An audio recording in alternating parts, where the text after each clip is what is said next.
I want to be able to be in a position where I am financially strong, where I could provide for them. Because, like I said, my kid is going to have the best. All right. Look, I'm going to raise a spoiled little brat. Let's just be honest about it. I'm going to raise a spoiled little brat that goes to wilderness training on the weekends, very expensive wilderness training on the weekends. That's just kind of the way that I would like to be as a parent if I am a parent. And so I don't even want to be that until I can be that.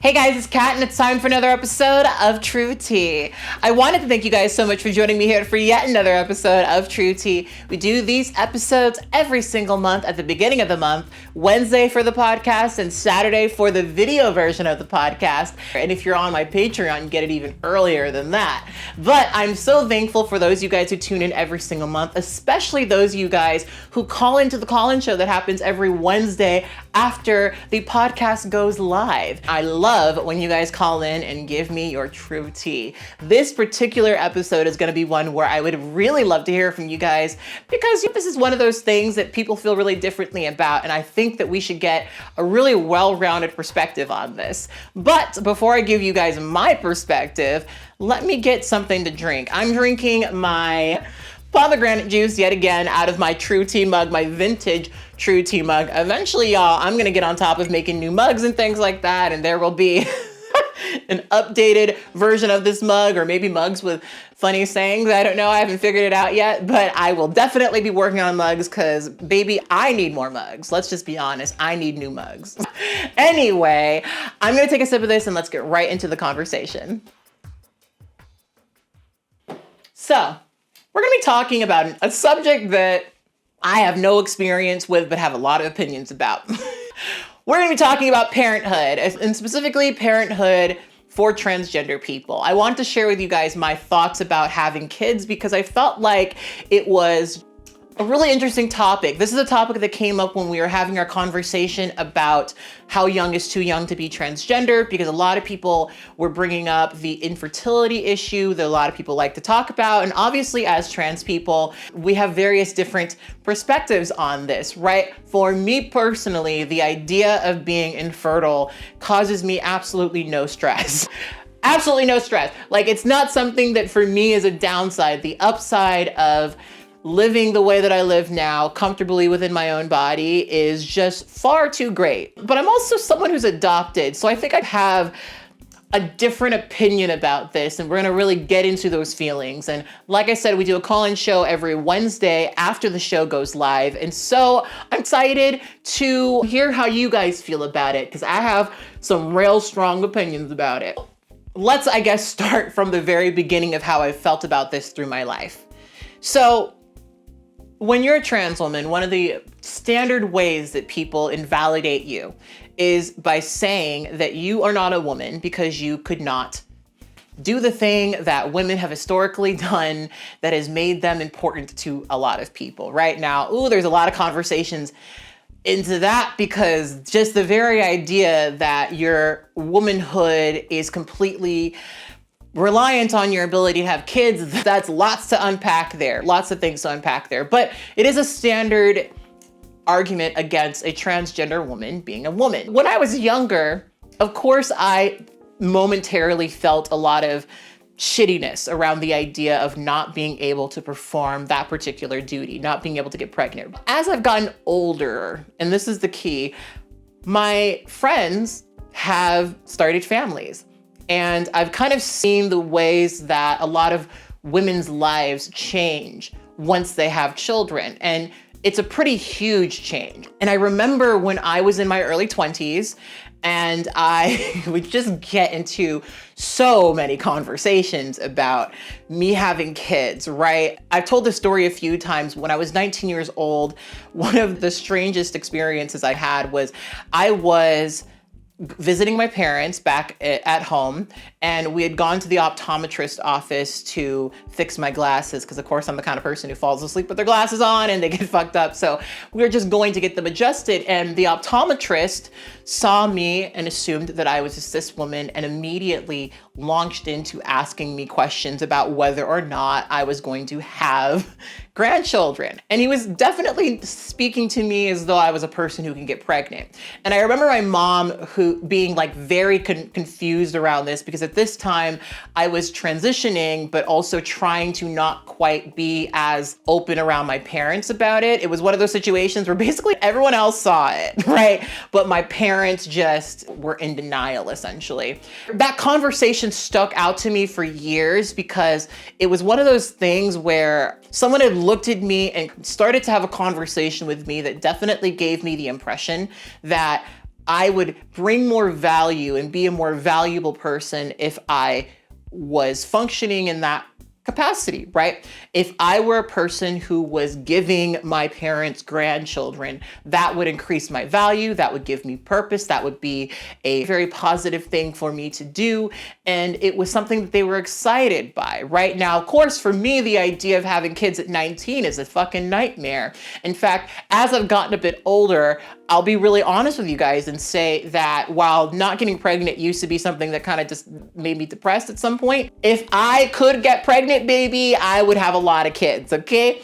I would have a lot of kids. And we've talked about hypersexuality after trauma and things like that, and so I'm not gonna get into that, but like I had a lot of really high risk situations when I was younger, and if I were cis, I would definitely be cis with plenty of children by now. And I'm very thankful that's not the case, just because of, like I said, I've seen the ways that a lot of women's lives have shifted after they've had children.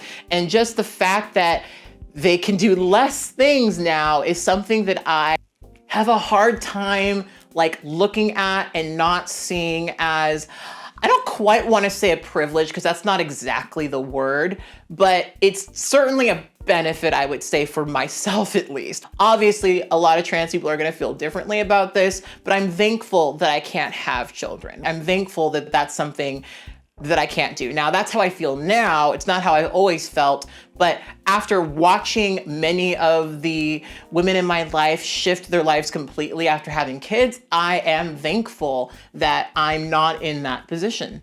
I just am.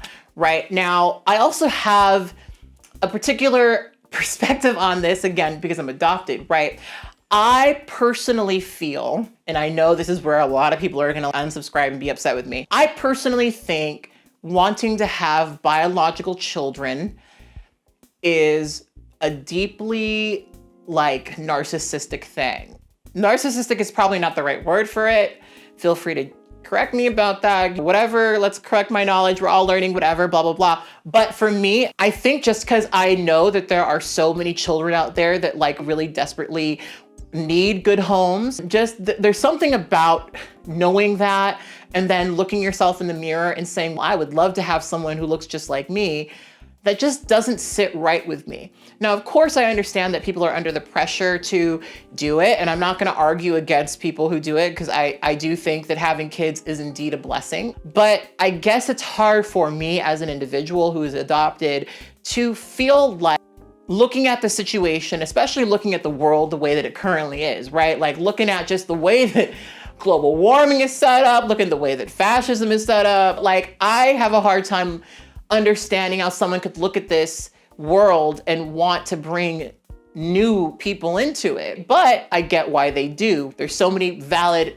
reasons. But I guess for me, the reason I say that is because, you know, a lot of people who are trans, who are concerned about having fertility issues, they go through the process of freezing their sperm or freezing their eggs so that maybe one day they can have their own biological children.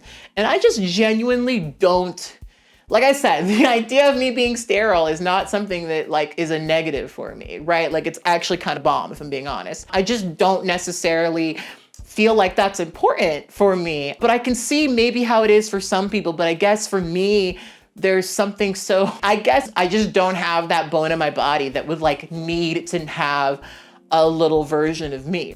Now, I'm a person who I don't want to say I struggle, because struggle's not the right word, but I definitely do have a nurturing part of my personality that I resent, right? I am And people sometimes sense this in me and take advantage of it. A person who does like to take care of other people. And if you've heard me talk about my relationships, because I am a person who tends to be submissive in my relationships, I'm only submissive. Why do I lighten the language? I'm not ever in a dominant position in any of the relationships I'm in, because that's not what I like to do. Another topic for another day. But part of my relationships, part of the way that I tend to function is that I love taking care of my partner. That is just something that I take a lot of comfort in. I take a lot of pride in. I like making sure that my partner has peace when he comes home. That's something that gives me peace, right? And so I guess for me personally, I have that nurturing aspect of my personality, but I'm also not necessarily in love with that part of my personality. It's something that I would say very few people see of me. My partners see it of me, and maybe you guys see a little bit of it through my work and things like that. But I am, I think, a person who for a really long time has had to be really scrappy. And I resent the part of me that would shift myself in a way where I am primarily concerned about someone else, which is why in my relationships, I don't tend to be very nurturing to every partner I have. You have to really be a special person for me to want to give that to you, because in all reality, I'm just not used to feeling that safe. That all being said, I have always said and thought that it's very possible for me to fall into a position where I am indeed taking care of kids, because I can see that being something that I do just purely based on me wanting for kids to not go through shit that I went through, right? Like, I have a really strong part of my personality that would like to be a art teacher or have some sort of after school program where kids can just come and be creative, because that for me would have been sanctuary. It would have been freedom. It would have been safeness, right? And I want to do that for people. And I want to do that specifically for children, because I know that they're vulnerable and they need that sort of protection. And I do have that part of my personality that wants to protect the vulnerable, right? That's at the center of a lot of the things that I do. But I like that kind of path, I think, because it's something that I would opt into. I know from my own adoption story, from the very little that I do know, that the reason I'm adopted is because my mom couldn't take care of me, and because my birth dad definitely didn't want to take care of me. And so I guess for me, when I think of being a parent, it would really have to be a situation that I opted into, right? It would really have to be like that, right? Now, it's been a while since we've talked about the apocalypse, but we're going to talk about the apocalypse because this is also something that comes up in my head quite a bit.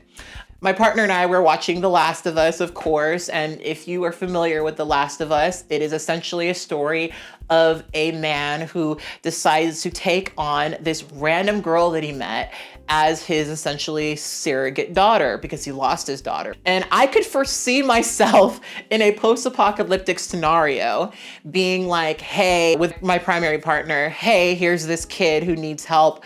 I could see wanting to take care of that kid because we're in this scary situation where I don't want to look at a kid on the street alone without protection. And I think the thing that's funny about my partner and I is that we both have a very similar philosophy. Like, my partner, he got the snippety snip as soon as he could. Like, he was just not at all interested in even putting himself in a position where he could have children, right? But even though we're both resistant to the idea, we would both be bomb parents. Let's just be like honest. Like, we would be the coolest fucking parents, right? Not only would we be the coolest, but we'd be stylish as fuck. Like, y'all would not want to like, look, y'all kids are not prepared for the way that we would turn up to the function, right? Our kids would always look fly. We would always look fly. We would make sure that's how it would have to be. And that's just how it is, right? Like, I could see that even in the apocalypse, we'd be styling and profiling. I could see that being something that happens, but it would have to be such a like, either I opted into it or the world is ending and there's someone who needs help kind of situation.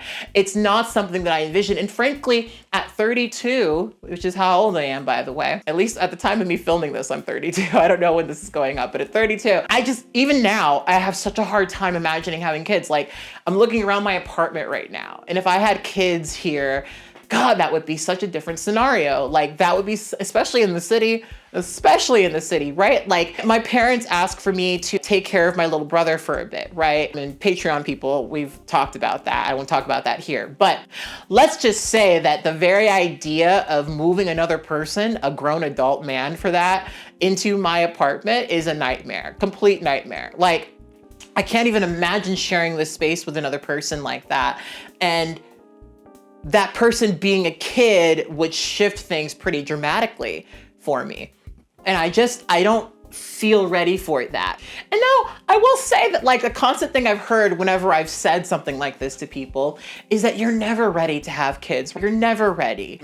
But I don't like that, especially as a person who is in the position I'm in, where I really can opt into it, right? If children enter my life, I want to be able to be in a position where I am financially strong, where I could provide for them. Because like I said, my kid is going to have the best, all right? Look, I'm going to raise a spoiled little brat. Let's just be honest about it. I'm going to raise a spoiled little brat that goes to wilderness training on the weekends, very expensive wilderness training on the weekends. That's just kind of the way that I would like to be as a parent if I am a parent. And so I don't even want to be that until I can be that. And I think that I can do that because I have the choice to do that, right? And so that's just the way that I feel. And so kids for me, it's just not something that would come easy to me. But it's also something that I understand if I were in the position where I needed to be a parent, I could be a parent. I just don't necessarily feel inclined to have that right now. I enjoy my freedom. I enjoy traveling the world. I enjoy random trips to New Orleans. I enjoy being drunk all night and coming home late. Come on. I enjoy being able to be that person right now. I would not want to do those things when I have kids. I would not want to do those things. And I guess I feel that way just because of my own experiences with my family, right? When I was growing up, we had a nanny. We had daycare, right? And so I spent a lot of my youth being in a situation where my parents just really didn't have a lot of time for me. And as we've discussed in previous episodes, that kind of meant some bad things did indeed happen to me. And I just don't want to be in that position. So I don't want to put myself in that position to begin with, right? So for me, it's barely even the trans part, right? It's barely even that. It's predominantly just because I don't want to be a bad parent. And I guess for me, I just really want to be in the right position. But then of course the question is, going back to this person asking me when I was 19, the question is, am I gonna actually be able to keep up with a kid? Because at 32, like I'm still doing it. Okay, I'm energetic as fuck, okay? But my hips are starting to feel a little wide. I do sometimes worry about that. If I wait, will I have waited too long? But I'm also completely content with being the old ass woman who just has an art thing that the kids come to. That I think would be fulfilling enough for me. So that's the way that I feel about it. And I'm very curious how trans people feel about their own parenthood. I think an interesting aspect of this conversation is I do know a fair amount of trans women who are comfortable with their children referring to them as fathers, right? And for a lot of those people, the reason they feel that way is because they raised them as their fathers. A lot of trans people that I knew growing up were people who lived an entire life where they were married and they had kids and they had a wife and the white picket fence or whatever. And then when the kids went away to college and the marriage went a certain way, they realized that they were trans and then changed their life completely. And so I can see how those people conceive of it in that way and why they're okay with their kids referring to them as their father and things like that. But I'm curious how other people feel about it. I'm curious how other transgender people feel about parenthood. So like I said, call in on Wednesday. I would love to hear what you have to say about this. I would love to hear your perspective. I'm really excited to talk to you guys about being a parent and what it means to you. And I want to hear from both people who have kids. I want to mostly hear from people who have kids, but I also want to hear just from trans people who don't have kids yet, who have thought about fertility and what that means to them and their own particular experience with parenthood. So yeah. Anyway, on that note, that's all I have to say. I'm looking forward to seeing you guys next time, and I want you to always remember and never forget that you are beautiful and you are loved. Bye.